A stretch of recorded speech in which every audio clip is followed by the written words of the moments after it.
episode 2 of Up and Aware, we have a special guest, a guest that I've known for maybe 8 years now. I have no idea. Yeah, over 5. And I knew when I started this podcast, I wanted him to be in the first or second episode. And mission accomplished. You're on the second episode. Yes. So the show is called Up and Aware, where basically I talk to friends, different creatives, entrepreneurs, and kind of hear their journey along the way. This is mainly focused on people who are sort of climbing and kind of getting to where they want to go, opposed to just interviewing people who have already made it. No, I respect that. You just said, Cam, you didn't make it yet. You're not there. No, I said climbing. That. Climbing. No, that's what real friends are for. I need you to be honest with me. No, I like that. No, that's what. Yeah. So we will go over, some accomplishments you've had, some setbacks you've had, some insights, some secrets. We'll cover a lot today. All right. Cool. And so, we also have a segment on the show that is called the exclusive. That's exclusive to the viewers. Okay. So that segment will be available on buymeacoffee.com/STBY Studio. So no, this is the first time I'm hearing about this. No, this is great. So the bulk of the conversation will be on YouTube, free and for everybody. But for the stuff that you may want to, got it. Like, I have some personal questions that I'll ask that fall in there. But anything I ask you and you be like, let's just save that for the exclusive content. We can put that there. Got it. Look at that businessman. Look at that. It's smart. Help support the show. It's this room isn't free, but also, it's a cup of coffee. Like, so to get a monthly subscription, it's at $4 right now. So for $4 a month, you can watch all the exclusive content on all the guests. You can see what we're up to. You can see what Cam's up to. You can see, his deep dark secrets. If you really want to know Cam, just pay $4 and you can know the inside Cam. Nice. All right. That's awesome. I like it. Great. Okay, so the guest here is Cameron Rodgers. Yes. I don't know what to call you. I don't know how to introduce you. Obviously we're friends. Wow. But I don't know. You do so much. I don't want to say musician, but you are a musician. But you kind of, that's not the field of work that you make money in. Mm-hmm. You're and you got promoted to an account manager. What was the title? It's a digital marketing manager. Digital marketing manager at Rock Nation, which is huge. So what would your title be? If you was what should I have said? Well, typically, I guess when people ask me my role or my title, I just go with what my 9 to 5 is, basically. So, yeah, I would say digital marketing manager. Yeah. Even though you're an artist, even though you're an entrepreneur. Yeah, sure. Even though you're a filmmaker. Yeah, sure. Even though you're a film director. Yeah. Yeah, I'm all of those things, right? Gotcha. Yeah. Okay. Mm-hmm. For sure. So I always like the idea is to start each episode off with how we met. Just that story, kind of what was going on, how did we meet from your perspective? Oh, nice. That's a good one. So what year is it now? 2023. So this might have been 2017, maybe something like that. I just finished doing a gig. This one I was drumming full time. I just finished doing a gig at Springside Chestnut Hill Academy. Shout out to y'all. I'm an alum of the wonderful private school that I went to at Chestnut Hill. So I did a gig there, and I was on my way back to the city. And I just thought about that. Nobody really knows, what musicians go through and, the struggles that we have. At the time before I did the gig, I didn't have any money in my pocket. So I was like, let me just go do this gig, get some extra cash or whatever, and then go back. I had my equipment with me on the train. And man, people really need to see this type of stuff. So in order to do that, I want to make a documentary. But come to find out, I've never made a documentary before. Don't know anything about film. Don't know anything about cameras. So in that situation, you have to find somebody that knows how to do that. So to make it easy on myself, I went to universityarts.com. Shout out to UArts, 2 alums right here. And yeah, there was this profile. Like your picture was like in this bubble or something on the website. Apparently, I went to the film part of the website, and yeah, Kenny was like in this little bubble.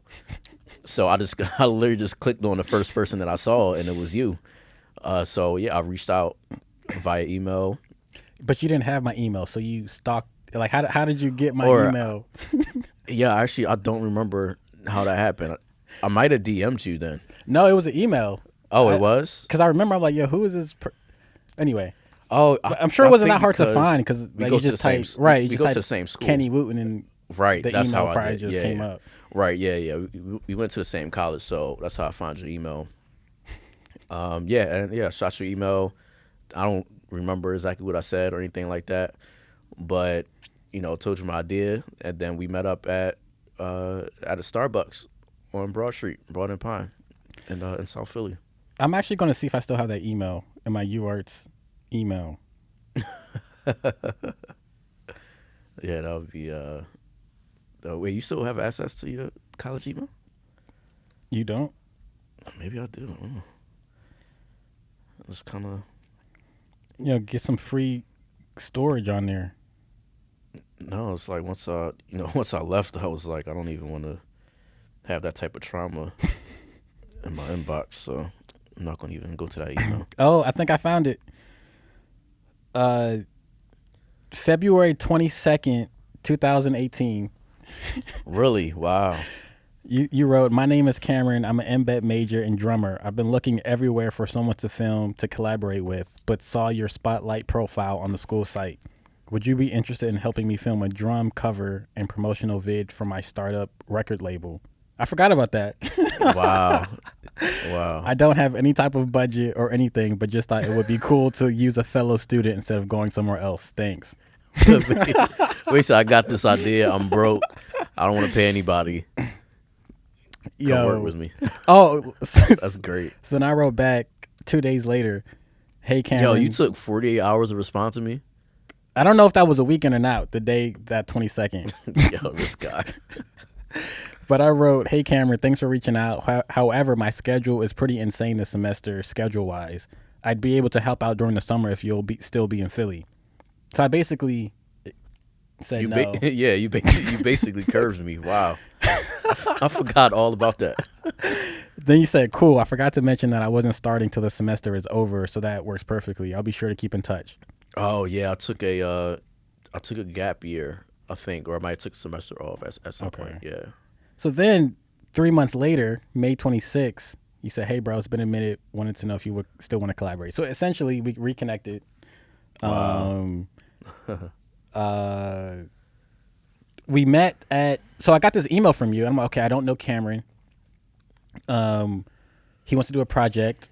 And a few people, like, I feel like I was the filmmaker that people went to collaborate with, at least in my year, because I was very, like, collaborative heavy. So anybody who said they had a project, I'm like, yo, like, I'm down. Right. So when you sent that email, I was like, okay, cool. Another project.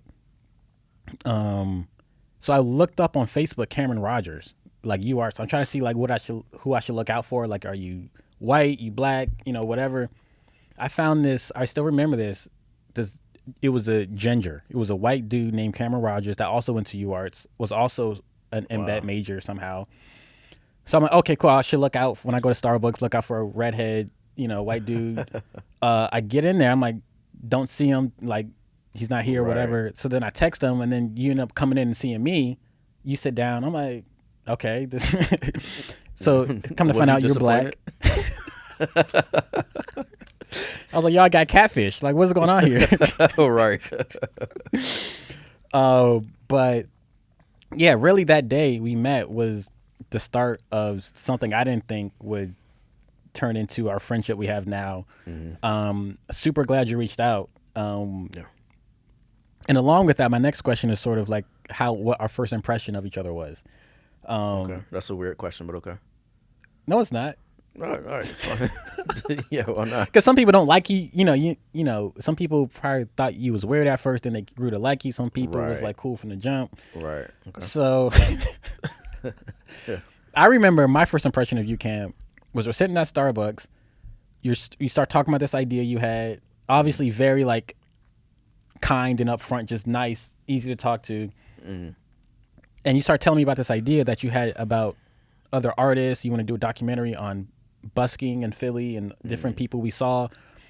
And we started talking about you. You were like, I think at that point paying for your own way in school. So you kind of took a semester or two off to kind of get money to pay for your own tuition to come back to UArts. Mm-hmm. You know, you were telling me you were working like 3 different jobs at the time. You were also a drummer. Mm-hmm. And you were talking about how you want to highlight other artists. I'm like, I was confused. I'm like, why not? Why is this documentary not about you? Because you're the same demographic that you were trying to portray in the documentary. And I don't think I asked. I don't think I brought that up to you. Maybe I did, but at some point I did. But I remember thinking like, I'm like, yo, okay, so this person obviously is not trying to like make this documentary about you. Like, it's not. This whole thing isn't about you. And a lot of people in projects, which is nothing wrong with making a personal documentary. Which I thought this was going. When you reached out, I thought you were going to do a personal documentary. Right. And then I come to find out that it's about other people.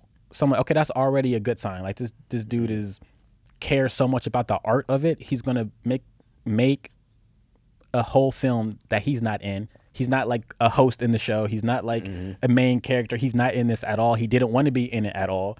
I was like, okay, that's crazy. Like I like the where this is going because I felt that you were a genuine person from the jump. Oh, nice. So that was my first impression. Oh, wow, that's amazing. I feel like that's a tough thing to follow up with. So I went first. Right. No, man, my first impressions of you was just super nice and then professional. I think once we started talking, I was like, oh, he's a real deal. Like, he's actually serious. Like, I think you asked me stuff about like timeline, budget, equipment, all the things that I didn't know. That went into making a project and stuff like that. I was like, oh, he's for real. This is why he was on the website, so it made sense. But yeah, man, like just nice and genuine and super professional. Like that was my first impression. Like you could tell that within the first couple minutes we were talking. So I was like, all right, this is gonna be great. Cool. Yeah. Well, I hope I was coming off professional, so I guess I was. Yeah, I guess it worked, right? So let's talk into the first project we worked on, which was that documentary. It was called, what was it called again? It was the name changed a few times. I don't know what it was called that first year. It might have been called like Label Free or something like that. That sounds very familiar. Yeah. Yeah. Yeah, we forget the name, so maybe we'll remember it along the process. But I know we had filmed Craig Hamilton. Yeah. He was one of the people we filmed. We filmed a woman, Rasha. Yeah, Rasha Love. Yep. And the third person? Who was the third? And Faith, the violinist. Yeah, Faith the violinist. Yep. And I think it started off. You wanted to interview so many different people, and I was like, right. I was like, Cameron, for this documentary, like for it to be this short, like we can't fit in 5, 6, 7, 8 people. So we had to narrow it down. We had a bunch of people we wanted to interview. And we started just slow. It took, a year or 2 years for this? Like, it was kind of a long process. Yeah, it didn't come out until maybe the summer of 2020, I believe. Might have been after that. Yeah, the end of 2020. I know it was during the pandemic when we actually released it. Yeah, that was pretty much it. Yeah. Yeah, so this project was, you say yes to it because it was like, oh, it'll be a short little documentary, like over the summer. It should be a summer project, like, thinking that by the fall, be done and over with, get back to school, get back to work, whatever. That didn't happen. So it was like a project that kind of like longer than I thought it was going to be. But it was great because working with Cameron was a great experience. Like we both, I think that was my first documentary I ever made. Oh, really? I didn't know that. like we did like assignments in class, like do a little Oh, right. artist like a documentary about something, but it was like 2 minutes. But this was like my first Yeah. like trying to do a full, not a full length, but like a short, a mini doc. Mm. So we learned a lot trying to make that happen, the structure of it, the pacing of it, how are we going to interweave 3 different stories into one cohesive film. You were learning a lot about filmmaking and directing and producing and budgeting, and I think throughout a few times, the schedules was really the thing that kind of made this take so long. Trying to film people, like Rasha had kids, we had to work around that. Craig was in school doing a bunch of gigs on his end, like just trying to find times where we were both free, they were free. It was a lot. Yeah. So looking back on that, what do you think we could have done better to kind of make that documentary like better? Um. Or what do you learn from that? Yeah. I think I learned just the importance of organization at the very beginning. I don't think that's because I didn't know anything about film, so I didn't really understand how to even organize stuff like that. But just how important organization is, and then budgeting as well was like another thing that played a major part in it because I didn't understand like how much this stuff costs and all that type of stuff.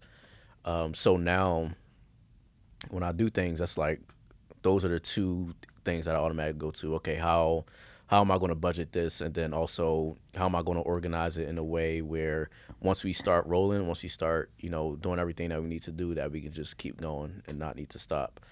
But I think that experience needed to happen because that made me fall in love with just creating another type of art. Because before that point, everything was strictly music based, so I had only performed live with bands and stuff like that as a musician, and made beats for a while and stuff like that. But outside of that, I never did anything else creative. So that was the first thing that I did that was outside of music that I actually ended up enjoying. So I really like films now. Wow. Yeah, I mean, I think before we get off this topic, I want you to explain to the people, because this is, and since then I told you multiple times, like I wanted to make a documentary on you at some point. You've been trying to make a documentary about me for a very long time, and I've said no for the last 5 years. Because it's crazy, dude. Like the amount of like respect I had for you at that time and have for you now is insane because I thought I was doing a lot in college as far as like I was working 3 jobs too, paying for my own. I don't think I was living off campus yet at that point, but like supporting myself, wasn't asking my parents for help, wasn't asking for handouts, I was like trying to make myself independent. And also work on my own stuff, also do side projects, also get gigs, also work with Cameron, also do my schoolwork, also. So I thought I was doing a lot. And then I met Cameron. I was like, yo, I'm not doing like nowhere near enough as this dude. So tell people what you're going through. Because at the time, bro, I was like, there's no way he does not want this documentary about you. Because you was like homeless at some point, or like, bro, the stuff you was telling me as we were showing up to shoot this other person, he's like, yeah, bro, I just got fired or laid off or whatever. Yeah, I don't know how I'm going to eat tonight, but oh, yeah, let's film Craig. Let's go. I'm like, like, how do you're on the brink of like going through some real struggles and you still going to show up. You never complain, never was like a downer, never like put your problems on anybody else. So can you just talk to what you was going through at that time? Oh yeah, that was a weird time in life. So basically the backstory was my mom and I had got evicted from our apartment in South Philly, maybe I think a year before I started college. So at that time I was living with my grandma by the time I met you. But my mom was homeless, I think that had just started around that time, if I remember correctly. My timeline might be off a little bit.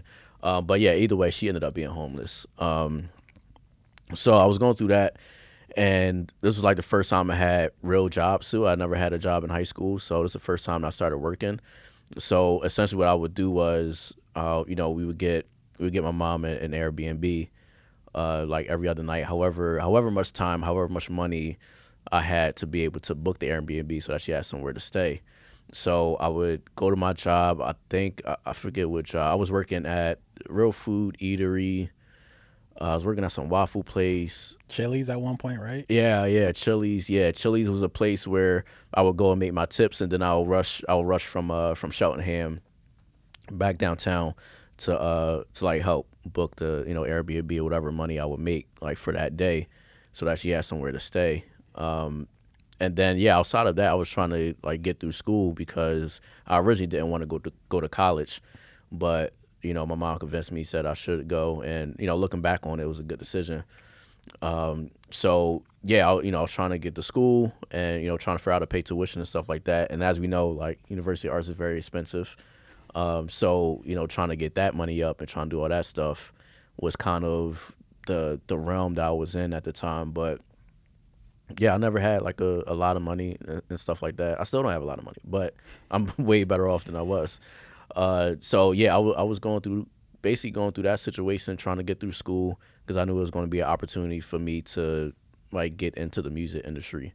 A lot of that was what I was kind of going through. So I would go to work in the morning, go to class, and then go to my second job after that. Boom, boom, boom, and that was pretty much it. And I wanted to make a documentary, so I want to make a film, so I started doing that too. Does saying that out loud like sound crazy to you? Or no, that just sounds like your life? Yeah, that's just pretty much my life. I'm always doing a bunch of stuff and like doing this and doing that. And then that was also the same year where I got my first internship at a record label too. So that's when I had kind of first got my foot in the door in the music industry and started doing a little bit of stuff. And I was out in Jersey, so sometimes I would go out to Jersey and do that. Bro, this was at the time you didn't have a phone. You didn't have phone service for like 2-3 years? Yeah, no, I didn't have a phone for about maybe like 2 or 3 years for sure. And I'm like, the only way I can talk with you was through Instagram or Facebook Messenger. Yeah. And I'm like, yo, this dude does not have a phone service, but he's like, you're doing everything with Wi-Fi. Like, that's wild to me. Like, you're having to go to hotspots and go to coffee shops and go here just to send a message off and then go back out. Then later go back to a coffee shop, get Wi-Fi, send a text out, make sure everything good. Yeah. Bro, like... That's I was always like the type of person I just like to do stuff on my own.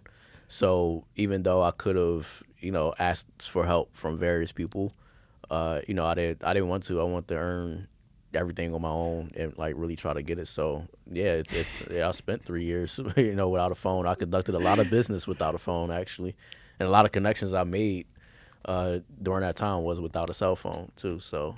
Yeah, bro, crazy. That's the funny thing too. I remember I would tell people I'm working on this documentary with Cameron, or people wanted to get connected with you, and they're like, "Oh, what's his number?" I'm like, "Just get his Instagram."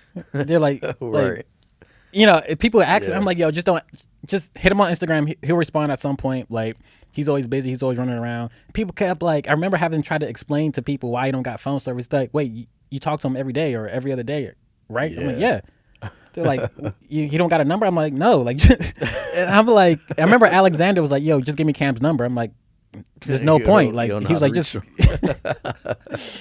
I kind of like now thinking back on it, I kind of want to go back to that time because now my phone doesn't stop ringing and buzzing, so it's kind of annoying. Dude, and I remember like you and these Wendy's 4-for-4 meals would be like, we'll hold you over all day, dude. Yeah, don't get too. I'll still eat a 4-for-4 meal. I love me a good 4-for-4 meal.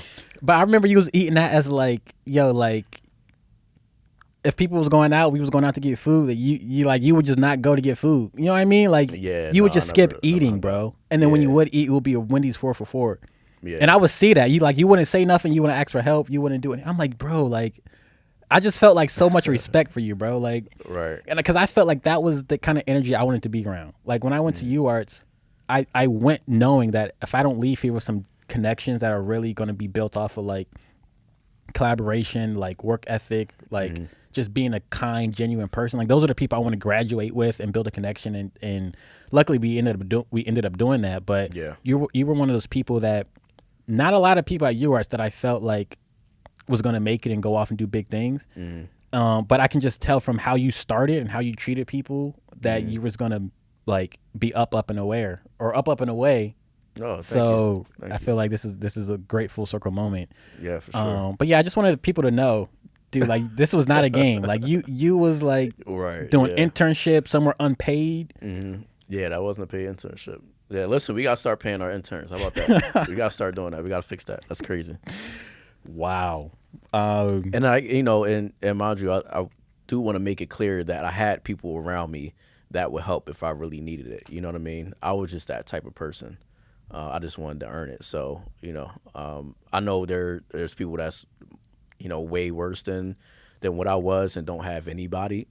Excuse me, and don't have the support of anyone. Don't have anyone to go to. Don't have family. Yada yada. So I don't want to make it seem like I had the worst time or anything like that. Right. But that was just the type of person that I am and continue to be. Yeah. Oh, for sure. And there's other stuff I want to get into, but I feel like I don't want to jump timelines too quick. Right. But We'll lead up to that. I'll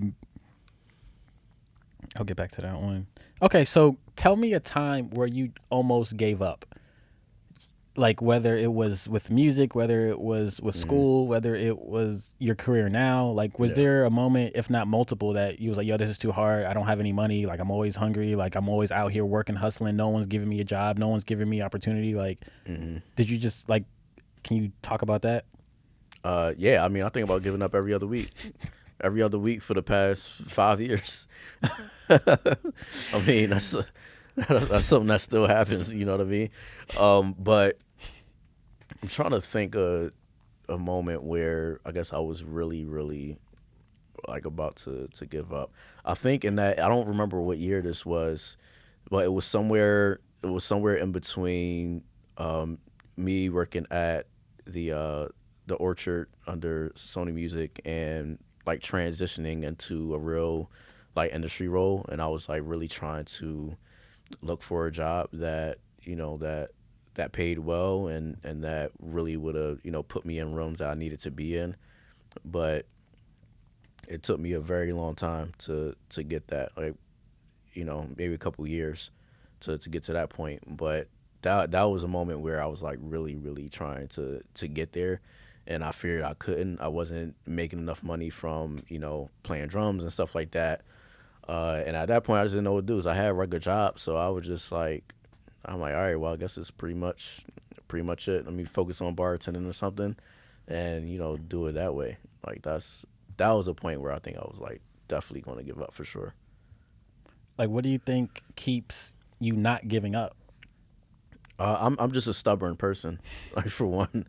I'm a stubborn person, and then I think I've always felt like in terms of the people around me that the generation that we're in now, that we have way more opportunities and we have way more advantages. So I felt like if I wasn't going to be the person to go out and chase my dreams, then it would stop here.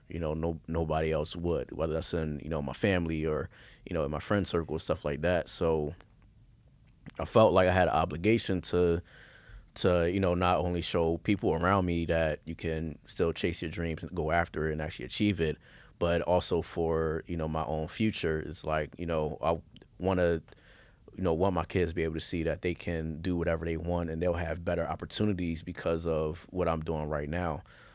So those are the things that was always in the back of my mind. I've always thought about my future, my kids' future, stuff like that.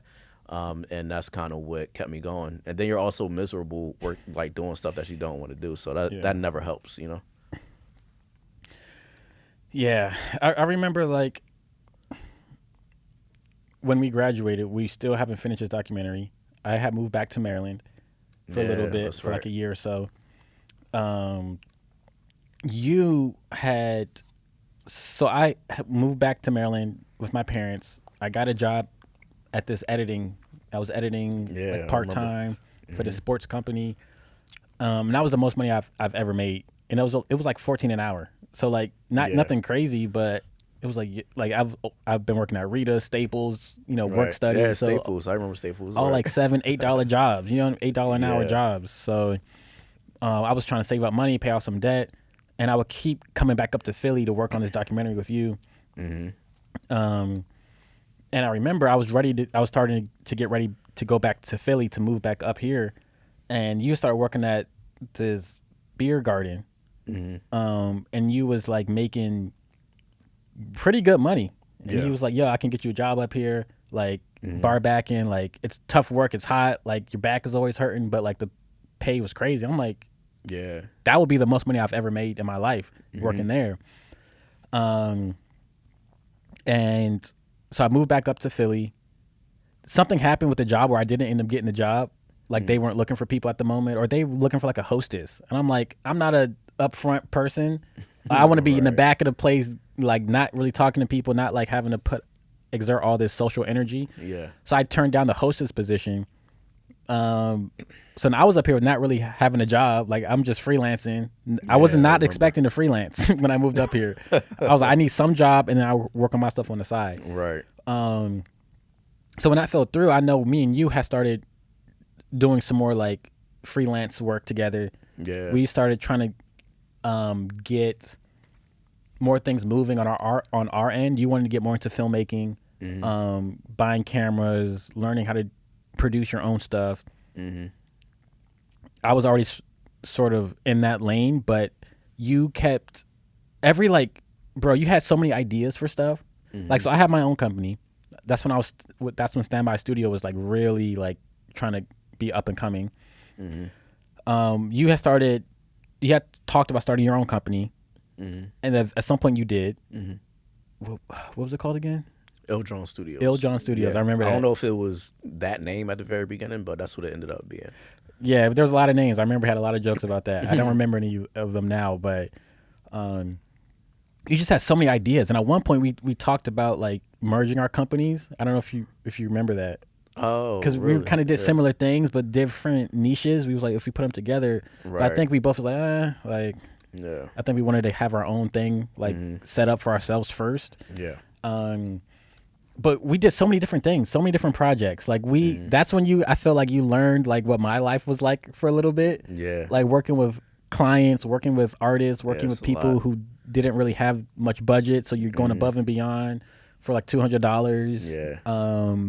And I feel like that was one of the moments I felt like you wanted to give up. Just on my end, looking at you, he was like, "Yo, man, this stuff is annoying, man. People always late, man. Like, people don't got money, or like people ain't taking it serious." You was like, yeah, ready to quit working. But yeah, we did a lot. We did a lot of documentaries. I feel like you were the one. So right now, I do more documentaries now, like for the day-to-day work, or documentary style content. I feel like I looked up after 2018 and realized I've been making documentary after documentary after documentary with you. Yeah. And I didn't look at myself as a documentary filmmaker, but everything we did was basically documentary or performance or documentary style. You had your own series, Stoop Sessions. Oh yeah, I forgot about that. Yeah.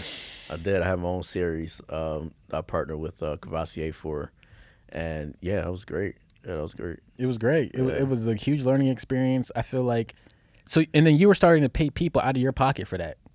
Yeah. I don't know if you remember that, but you were paying people. You had me and Luke come out for a couple of different shoots. Like your ideas that you had were not only great ideas, they were community focused, and you put up your own money for them. Yeah, I think the issue is they were too big at the time. You know what I mean? So that was like, because you look back at at the first documentary we did, like going into that, we actually filmed a concert scene, like, oh my God, inside of a theater. Like, I mean, and we're just these two normal people that's like, all right, yeah, we're gonna shoot this concert and put it on film and stuff like that. I've never done anything like that before. We were like, I was calling places to, be able to shoot inside there and do all that stuff. And even with the Stoop Sound sessions, like, finding a host and, finding a brand to sponsor it. Came across a host. Shout out to Ava. That was a great host, and she came up to Philly to shoot it. So I had people traveling from other places to come film it. I was getting yelled at by artists for them not being included. Um, working around the budget, like Yeah. it was a lot. It was pretty big for that time for someone that didn't have any experience in it. None. Yeah, none at all. Like, I mean, yeah, that was a lot. I don't even know why I did that. Bro, it's like you like were a huge part in like helping me survive during that time. Like the jobs you were giving me, like, and they weren't like crazy money jobs, right? But No. we like did a few shoots way up North Philly with some people, Yeah, like yeah. like we worked on with some people. Yeah, we definitely did. We definitely. We like we were in some weird situations where we would just look at each other Crazy. like, bro, how did we get here? Yeah, Like we would just make eye contact, and I would just try not to laugh on set because some of the stuff we were getting paid to do. Yeah, we were filming so much stuff, man. It was. And I think it's at that point where I texted you one day. I was like, "Yo, this ain't it, bro." Like, I think I just texted you one day. I was like, "Yo, this ain't it." And I'm like, yo, if Cam leaves me, I'm back on my own with this, man. Like he was the only one who gets it, like who saw what we went through on a day-to-day basis. I'm like, bro, I don't want him to leave, but I'm like, I get it, dude. I want to quit, but yeah, dude. We met some people, some cool people, some like famous people, some people who sort of became like somewhat of a mentor that like we just went through so much together. It was hilarious. Yeah. And when you finally kind of like left and moved on, I was like, yo, this is such a bittersweet moment. I'm like back to myself again. Like Cam's moved on to bigger, better things.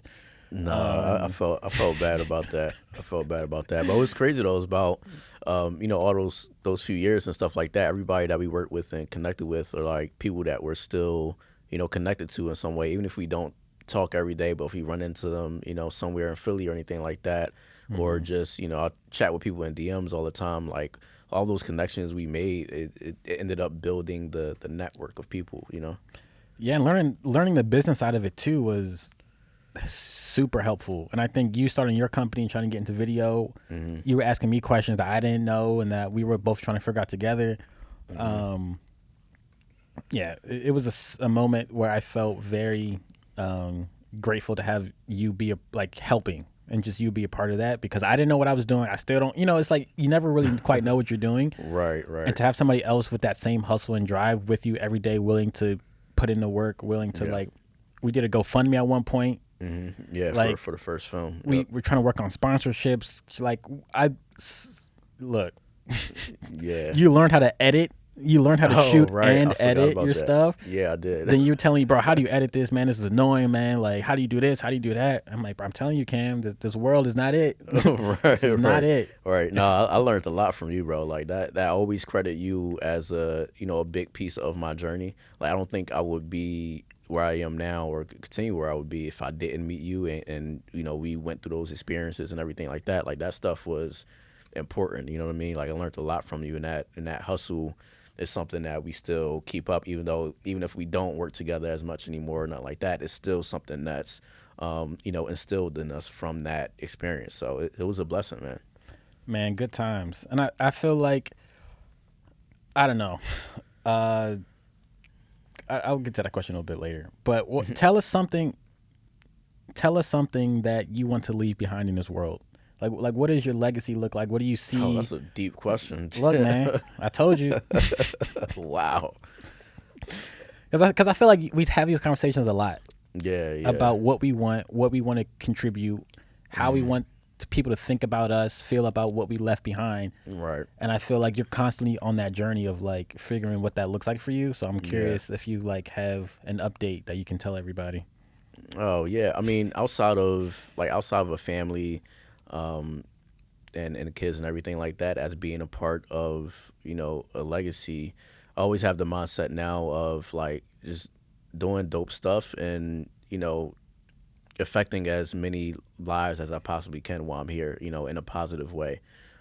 So that's how I always think about it now. So whenever that legacy is left, I want everybody to be like, oh shoot, I knew Cam too. We did this together, or he helped me through this, or I helped him through that.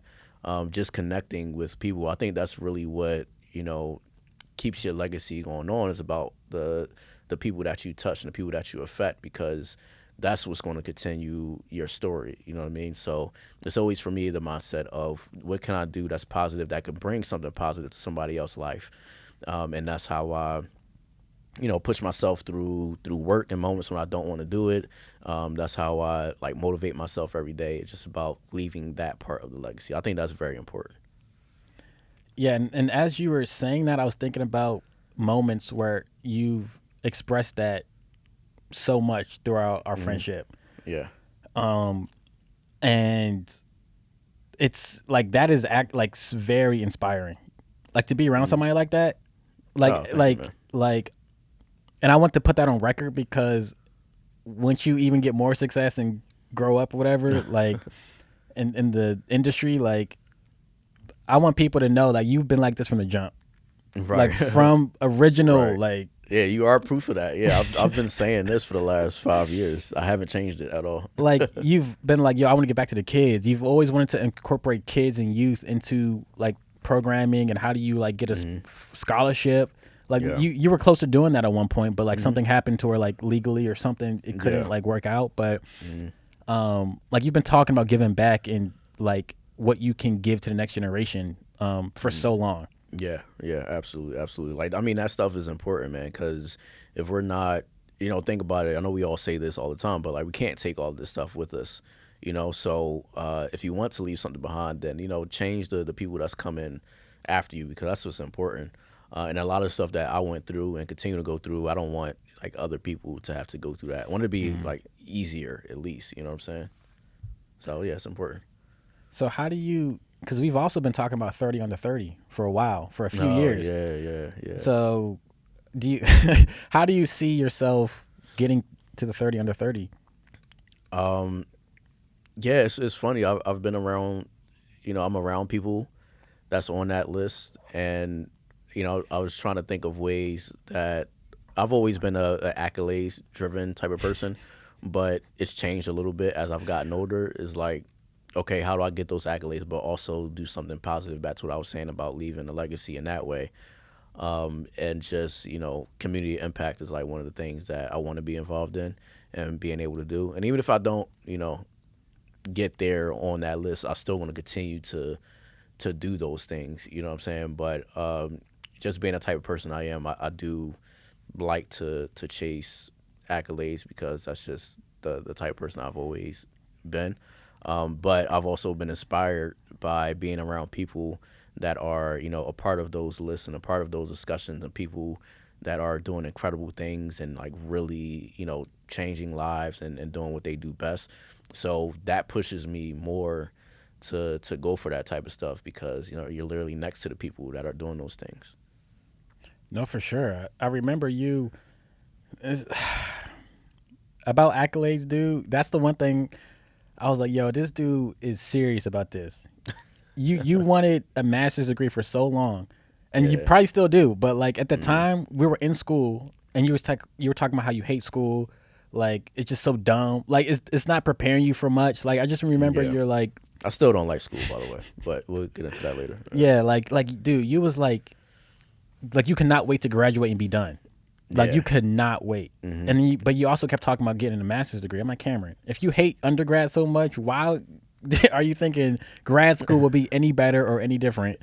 I was like, dude, why do you want one? He was like, I don't know. I just want one just to say I have it. Yeah. I'm like, bro, only you would go into more debt just to get a Right. degree just because. Just to have it. I mean, that's very true. That's very true. Wow. Okay, so going into what you do now, quickly give people your resume. Like you started at like kind of your musical like industry resume real quick. Yeah. Well, first I got into music when I was about 6 years old. I started playing keyboard, drums, guitar. Took music lessons. Shout out to Blue Bond Guitars. That's taught me a lot. I was there for maybe 13 years. I was there just training music and doing, band practices and then performances and stuff like that. And then that led to being at the University of Arts, which we've been talking about. And then while I was there, I was looking for internships, basically just because I had to and to be to be quite honest with you, even at that time, I didn't know what I wanted to do. I didn't even want to go to college in the first place. So I had no idea. But ended up getting an internship, at Rope Dope Records. Shout out to Rope Dope, which was a great experience. And while I was there, I was doing like PR and social media, and that got me a lot of like my, I guess, digital marketing experience or whatever it was.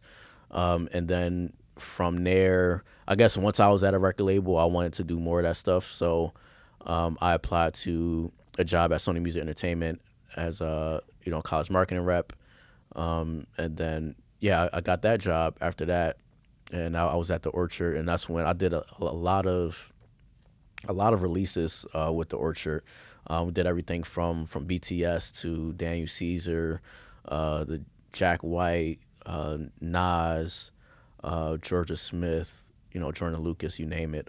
So did a lot of work with them during that time, and that's where I really started to build my resume, because now I started having these different albums and singles under my belt that I had worked on. And then from my experience there, I was there for a couple years, and then from there, that's when I got over to Rock Nation, where I've been at now I've been there for over a year now. And the journey continues, and of course, outside of that stuff, I continue to to be a musician and do gigs and stuff, and do some consulting on the side with other artists. But yeah, that's probably the extensive of it. So I think at this point, I've been involved in music for coming up on 21 years now. Okay. Yeah. So tell people, like, what advice would you give to people who see what you do, who want to be in record labels, who kind of want to be marketing involved in some sort of music process, and they don't want to be the artist themselves? Yeah. What would you tell people to do as far as like career advice? I mean, try different things. Like for me, I never thought I would be in marketing. That's the last thing I thought I'd be doing. But you have to be open-minded to the opportunities that are there. So if there's a open position for a digital coordinator, or open position for A&R assistant, whatever it might be, doing PR or whatever, take that opportunity, even if it's not exactly what you want to do. You have to try different things out, because you never know, you might actually end up liking it. So I know for a fact, if when I got that first internship and I was like, nah, I don't like marketing, I don't like PR and all that type of stuff, then I wouldn't have been doing what I'm doing now. You know what I mean? So you just have to be open to the different opportunities that are there, and also just don't give up, because it's definitely, I know that's very cliche, but it is definitely difficult to break into the industry, and a lot of it is about who you know and who you connect with. So outside of that, go to the events, find people, and I tell people this all the time, that go on LinkedIn, see who works at a company, hit them up, follow them on social media. If you see them doing something, show them some love. Be like, yo, that's dope. Pull up to their events. You know what I mean? Like, just show love, because a lot of times for industry people, there's always people asking them for stuff, reaching out and doing this and doing that. But when it's somebody that's literally there to actually support your work and be like, yo, what you're doing is dope, it actually feels good. You know what I mean? So that's just my advice in the long form of it. Okay. So what are you sacrificing to do what you do? Like as somebody who's this motivated and hardworking, what is the sacrifice? What are some of the sacrifices that I took for you to get from where you were to now at Rock Nation? Everything. I feel like, you know what I mean? You sacrifice your personal life a lot of times. I've been broken up with over what I do for a living. Like, so, you lose stuff in your personal life. You lose touch with friends. You lose touch with family, because you don't have a lot of time anymore. Also, your mental health sometimes definitely takes a beating. I think that's been a lot of what these years has been a lot of mental health stuff, and also I think literally you sacrifice your time in general. It's just it all goes away. You know what I mean? So you have to be comfortable, understanding those sacrifices. You have to be comfortable knowing that you're going to lose certain people, you're going to lose certain things that come with it, but knowing what your end game is and, keeping forward towards that, it's always going to be important. And for me, even, I sacrificed, my life nearly to get there. So, yeah. Oh, Cameron, I was saving that one for the exclusive. So we'll get back to that one. Yeah. So do you think that's... Which, now that I think about it, though, I'm comfortable with everybody hearing that. I think people need to hear that. So I don't mind if it's public either. So Okay, cool. So before we get into that, do you feel like that what you just said that you sacrificed is specific? I can't say that word right now. Is only with what you do at Rock Nation, or do you think those sacrifices come with any career that you just go headfirst in? Yeah, that's with any career. That's with anything that you really want to do. And obviously, like, music is different because music never stops. It doesn't matter if it's a holiday or anything like that. I mean, you saw me right before this. I was listening to a new mix, of a song to make sure it was right. But that comes with anything that you really want, and that's going to require a lot of your determination and your attention. Because I'm always under the impression of everything you do should be 100% if possible, and of course that starts to change a little bit as you get older and you start having important people in your life that you have to give that attention to and that time to. Which I'm in that new phase now of doing it in a healthier way. I don't necessarily think that sacrificing all those things are 100% necessary, and I don't necessarily think that is healthy either. So my new mindset is being better with that and doing something that is healthier for just my body, my mind, and my soul, all in that. Okay. Yeah. Good answer. So one last thing in that. This reminds me of Family Feud. After they answer and they family be like, "Good answer, get a." Right. I feel very supported right now. I appreciate it. Of course. One of the other follow-up questions I wanted to ask you was, to get where you are today, what do you feel like you did differently than others? Because a lot of people are applying to those internships. A lot of people are applying to Rock Nation. Mm-hmm. So why do you think you were the one to get there, opposed to the hundreds, if not thousands, of people? To be honest, I have no idea. I don't even think that's something I can determine what it is. But I think that what everybody does have is that everybody is unique to themselves. So there's no other Kenny, there's no other Cameron. You know what I mean? Like, we're all unique individuals, and that's what separates us from the rest. And I do think a little bit of that is being in the right place at the right time, happen to talk to certain people. So, like, for example, even with my first internship at, Rope-A-Dope, the vice president there was also an alum of the University of the Arts. So that allowed me to get direct contact with them, through somebody else at UArts that connected me.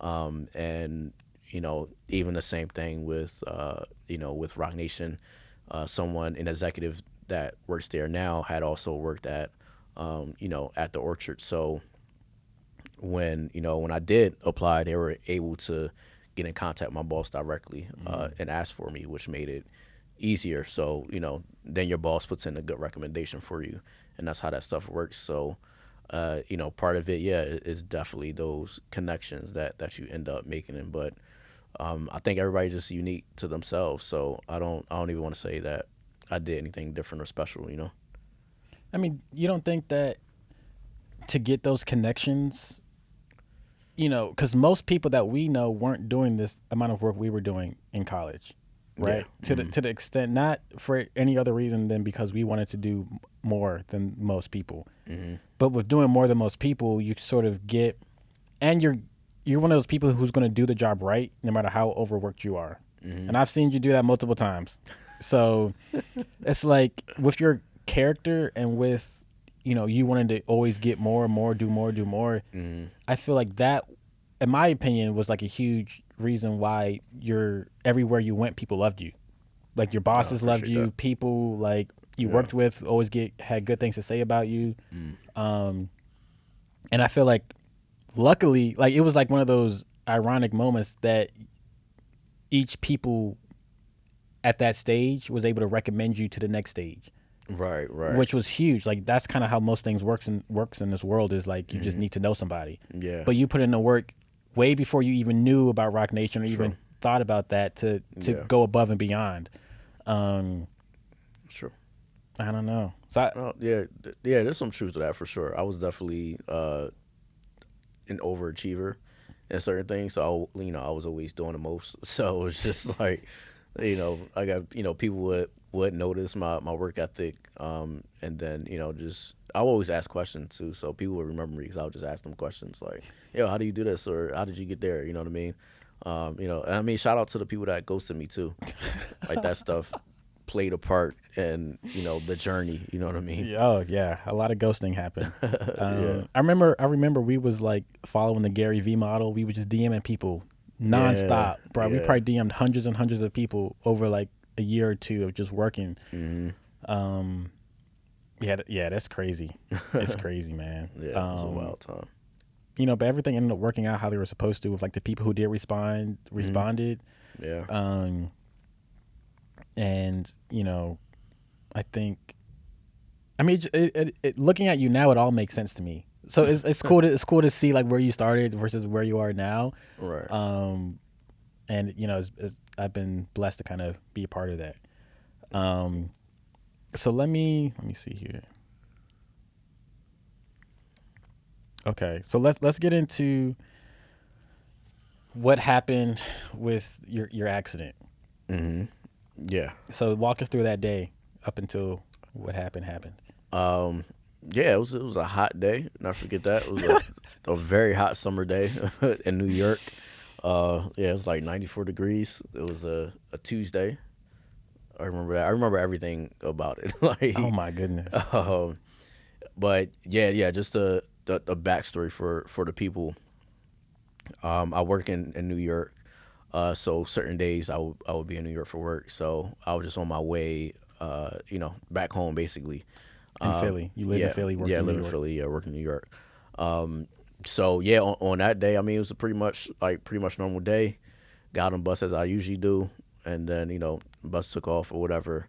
And then somewhere along the route, I think it might have been after 45 minutes or so to an hour, the bus crashed. Basically, that's essentially what happened. It crashed.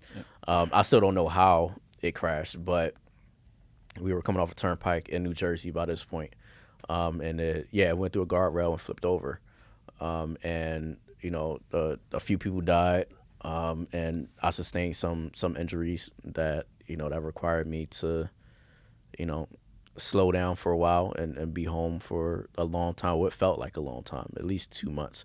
But I know my injuries weren't as severe as other people, and obviously the people that lost their lives in that moment too. But I just remember as it was happening, even if your injuries aren't like life threatening, obviously they still hurt. Like you're in a lot of pain at a time. But when something like that is happening, you definitely think, oh, this is the end. Like this is like how I go out. You know what I mean? So I remember as it was happening, I was like, oh shoot, there's no way I'm going out. Like this is really how it ends. Like seriously, I'm like, you've got to be kidding me. Like this is crazy. And like at that time, I was 25 at the time. And being that young, you never think about the end of your life because you're young and you're you're just living your life as normal until something like that happens. So I just know as it was happening, I think as maybe a tire fell off the bus or something like that, and everything kind of starts swerving a little bit is when I set up a little bit, and then just kind of like got prepared to brace for impact. I was just hoping I wouldn't die when the impact did happen, but that's not something you can control at the time. So it's literally just you leave it up to fate, Yeah. and that's how it goes. So basically I braced myself for impact. It's just the force of it was so strong that like I couldn't hold on, so I ended up, getting thrown, across the bus. While it And was flipping, you were like getting tossed, like thrown around. yeah. So like it flipped over once. So I think, and it's kind of blurry, but I think the doctors ended up determining that first I like flew up and then flew like down and ended up on the side of the bus, but I ended up landing on a window, which is where I got like my main injury on my back, and had a dislocated shoulder, abrasions everywhere. I mean, my whole head, my scalp, my hair started falling out after it. So I just had like patches in my head, and of course I was just bleeding everywhere. So as once the bus stopped moving and you're just laying there, you're like, oh shoot, I'm alive. Like it's like that's the first thing you realize. Like, oh shoot, I'm alive. But it's really like a movie. You just hear people screaming. You can't see anything. You just hear people scream. You hear voices of like agony and fear. Like I can't begin to explain what that sounds like. And then on top of that, you just hear, the sound of what sounds like gasoline or whatever, like coming out. You smell the engine burning. You smell the tire burning. So then at that point, I'm still thinking that I'm still going to die, because I'm like, oh shoot, I'm not going to be able to make it out of here, and it's going to catch on fire. Oh my So god. that's what I thought the next thing was going to happen was. So once I like, woke up, and I was never unconscious, and even if I was, it might have been for a split second. And I woke up. I tried to move and realized I couldn't. I couldn't move the my right arm. Yeah, I couldn't move my right arm. So I just thought it was broken at that point, because I couldn't use it at all. To like, 'cause I was trying to sit up and everything like that. And I'm looking around to see what's going on. There was a lady next to me that said it was just blood everywhere. Like it was just blood all over the place. So like I wasn't even sure if she was dead or alive or anything like that. My first thing that I wanted to do was like try to help someone. I saw a guy like jump out of a window above me as I was laying down. So I'm like, all right, that's the way to get out. So at that point, my moment was like, just don't stay on this bus, because you're gonna die here. And that was like the only thing I was thinking about. So I was just trying to get out.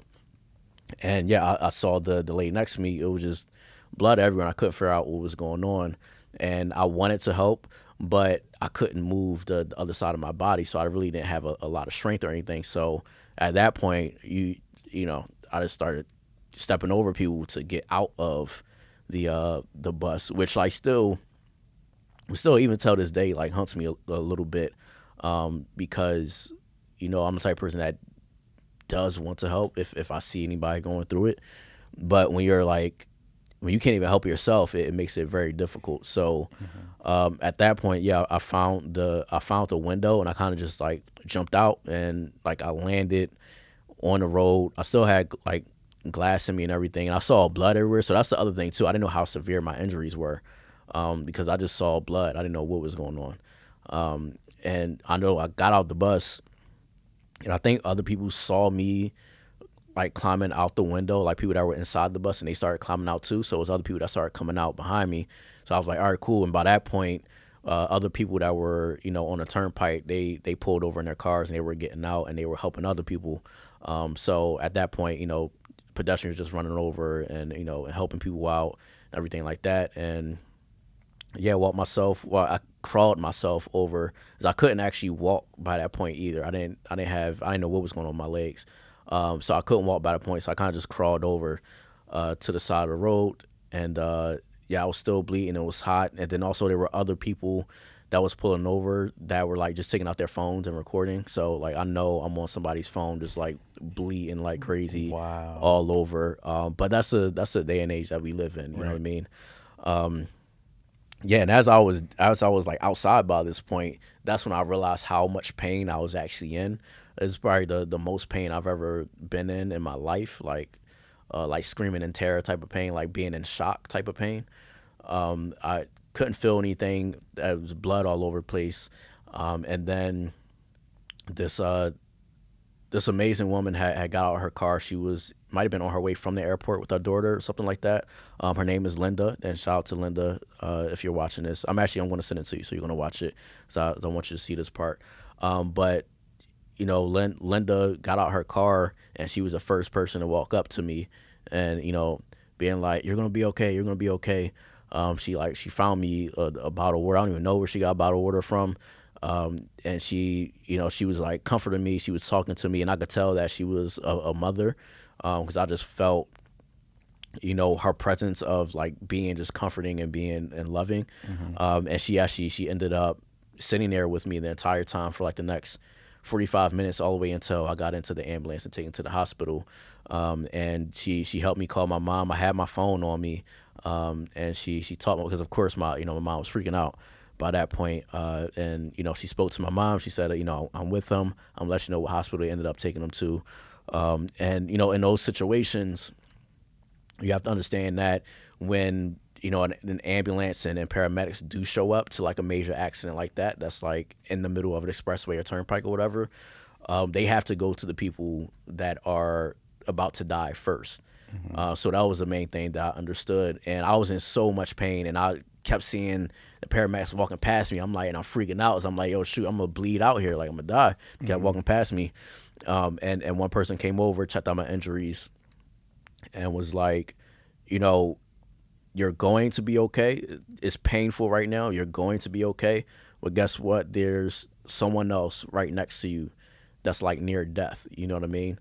So I need you to hold on a little bit longer, because we have to take care of them first, because they might, you know, lose their life in the next couple minutes or so.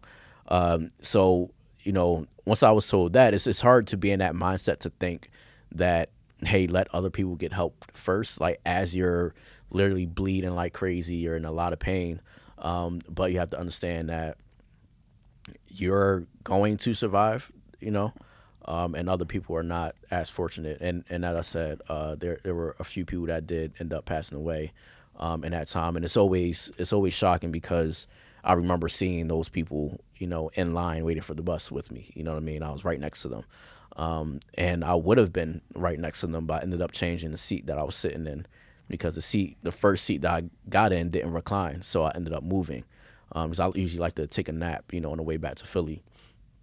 So I ended up moving. So I would have been in a way worse situation, right? Obviously, I wouldn't be here right now if that was the case, you know. So the side you originally got on the bus to sit on, Yeah, would have been a fatal seat to sit in. yeah, But by the grace of God, whatever, you moved to the other side, yeah, which you were able to survive.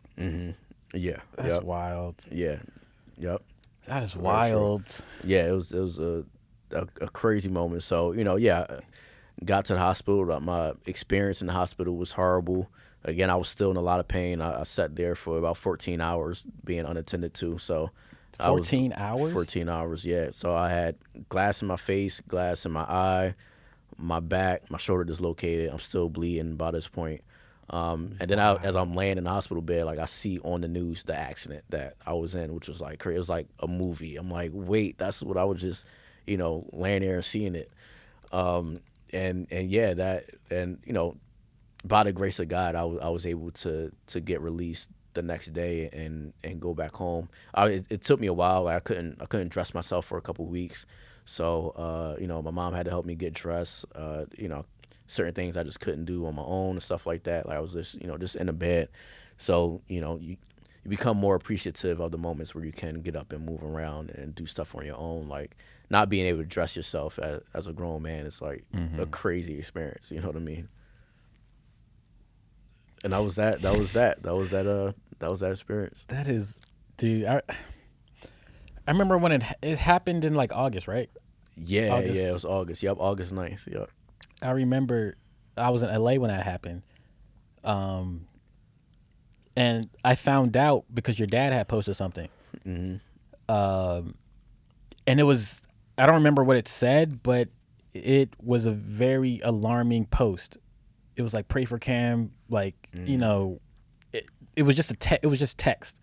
Right, yeah. So no picture, no context, no anything. It was like, pray for Cam, something like something happened. So I'm like, yo, Like what is going on right Right. now? I don't know if you're dead. I don't know if you're dying. I don't know like Yeah. what just happened. Mhm. Then I remember trying to call you, or obviously you didn't pick up. Mhm. Then he posts something later, like about that post, like the news Oh yeah. thing. So then I said, okay, he was in an accident. I still don't know if you're alive at this point. Right. Right. Like, Yeah. if what's going on. Yeah.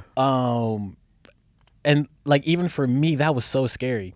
Obviously, for the people involved, Right. it compares nothing to that. But I just thinking like, yo, if he's like, I can't imagine. Like, I just couldn't even imagine that. Like, Right. Yeah. the people to go through that and walk out, like, just to like, you said it was like a movie. Like, I could like, there's It was crazy. The amount of stuff that I seen that day is like unbelievable. The other injuries that people had was like, I mean, this guy that was next to his head was literally open. Like, I mean, the top of his head was gone. oh my god. And you imagine you seeing stuff like that in person, like never seen anything like that before, because as Americans, we're fortunate enough to not live in a war-torn country where we don't see that stuff every day. But when you're seeing those type of injuries and seeing blood everywhere, your own blood everywhere, it's like, and I mean, and I think I ended up posting like with my shirt from that day. Look, I still have my shirt from that day, but like you see it, it's literally just holes torn all through that, and you're like, dang, I really survived that. It's like, it's crazy to think about. You know what I mean? Because I remember whenever we were able to have that first phone conversation since the accident, Yeah. we were just talking. We probably talked for like an hour and a half, 2 hours. Yeah. And you were just telling me what happened and like how that, like to go through a near-death experience like that. Because like, a lot of us have near-death experiences. Like Right. you almost walk across the street and a car zooms by. Right. Yeah. It sounds like, oh, I almost died then. And you kind of think for a second, oh, that could have been my last day. Right. Like, Yeah, but like yeah. when you're in a near-death experience where like you're You're actually injured. involved in the experience, Right. opposed to it almost happened to you. Like this happened to you. Right. You've Yeah, seen people not make it out of there alive. Yeah. You were almost on the side of the bus that would have been fatal to sit in. Right. Yeah. Like you're hearing yelling, crying, screaming, agony, all this sort of stuff. Like even to come out of that, like I can't even imagine the trauma or just like the Oh yeah. I messed up. Yeah. Trust me. like just to think about, yo, like, because literally a decision that you randomly made to, oh, I want to recline, I moved to the other side. If you didn't make that decision, Yeah. like Yeah, it would have who been knows? over. Right. But it's like to now be alive and to think about how fragile life is, where one decision changes the course of your life. Yeah. Changes everything. Right. That's so crazy to think about and to be a part of. And like, obviously that affects your mindset, that affects what you think about, how you see your life, how you see almost like how you're nothing in this world. We're so small that we don't even realize how close we are to dying or how close we are for this being the last breath we take. But those experiences, like you can't avoid it then. Right. And it's yeah. ingrained in your mind. It's ingrained in like, Yep. so how has like recovering from that mentally been and emotionally from that? I still have breakdowns. I had a breakdown like last week. Like it's still very, very much fresh and vivid. You know what I mean? The main thing now is that I have like certain triggers, like even being in a train or being in a car, just certain movements that might alarm me. I might have a panic attack, and that happens a lot, especially when I'm on the way to work. So that's been the most difficult, and also as I came out of that experience, I felt like, okay, I don't have a lot of time, so I want to do any and everything that I possibly can. But obviously that's not realistic. Stuff takes time, and you have to deal with the frustration of things not being able to go as quickly as you want because you feel like now that you're short on time. And obviously being in your 20s and feeling like you're short on time, it like sounds absurd. Like, it sounds crazy because of how young we are. But when you have an experience like that, when you really think that you're not going to make it, and that moment feels like a long time. Like I'm pretty sure all of this, the flipping over and being flung across the bus, I'm pretty sure all of that happened within maybe a second tops. but it feels like a couple minutes, and like when you're actually going through it. So you really do, your life really does flash before your eyes. I never thought that was a real thing 'cause I never experienced it, but you really do think about that in that short amount of time where you're like, only thing I was thinking like that, I never got a chance to do this, I didn't get a chance to do that, I didn't call this person, or I missed this person, I didn't get a chance to talk to them, and that, I thought about this person is going to be upset, this person going to be hurt, my family's going to be devastated. Like, you think about all that stuff in that moment, and that's still a lot of stuff that I think about till this day, like every day. So there's certain days where I'm just terrified to go out or terrified to travel because I don't want anything to happen to me. And those are like the mental things that really, really make it difficult. But I think communicating and talking about it with people that are close to you, like we're doing right now, helps you get over that moment. I don't think it's ever going to go away, but I think it definitely can, get better. And obviously being in the middle of a lawsuit and everything like that makes it a little more difficult because you still have to deal with it, Yeah. I remember on that conversation we had, you wanted to, like, we were talking about this too at that moment, and I remember you wanted to go harder because he was basically saying, like, if this was it, like, what have I accomplished up until now? Like, you didn't get to do like what you wanted to do. I'm just here thinking like, yo, this dude almost died, and the first thing he wants to do is just like start making more content, start making things to kind of like just work more. I'm like, yo, that's wild. I'm like, the only Cameron, like that's the only Cameron response. Right. But yeah, I remember for a while I didn't see you in person for a while after that because you mentioned like you didn't want to travel, you didn't want to go on Ubers, you didn't want to do anything. Yeah. Just I imagine like the trauma, the PTSD from that is wild. Right. So yeah, I struggled to like walk across the street. Like that's how mentally messed up I was in those like following weeks after that. So like I couldn't walk in the street. I was scared of doing that. Couldn't go in the car, obviously. Obviously couldn't go on the bus. I didn't even get on a bus for the first time until this year. Wow. Like 3 months ago actually was the first time I got on the bus. Like a megabus bus or like a SEPTA, like a No, just like a regular like SEPTA bus. The first time I ever was on the bus since the accident. Even still, that was the only time I've been on the bus. I haven't gone back to it like since then. So I just went on that one time, and I haven't been on the bus since then. Wow. Yeah.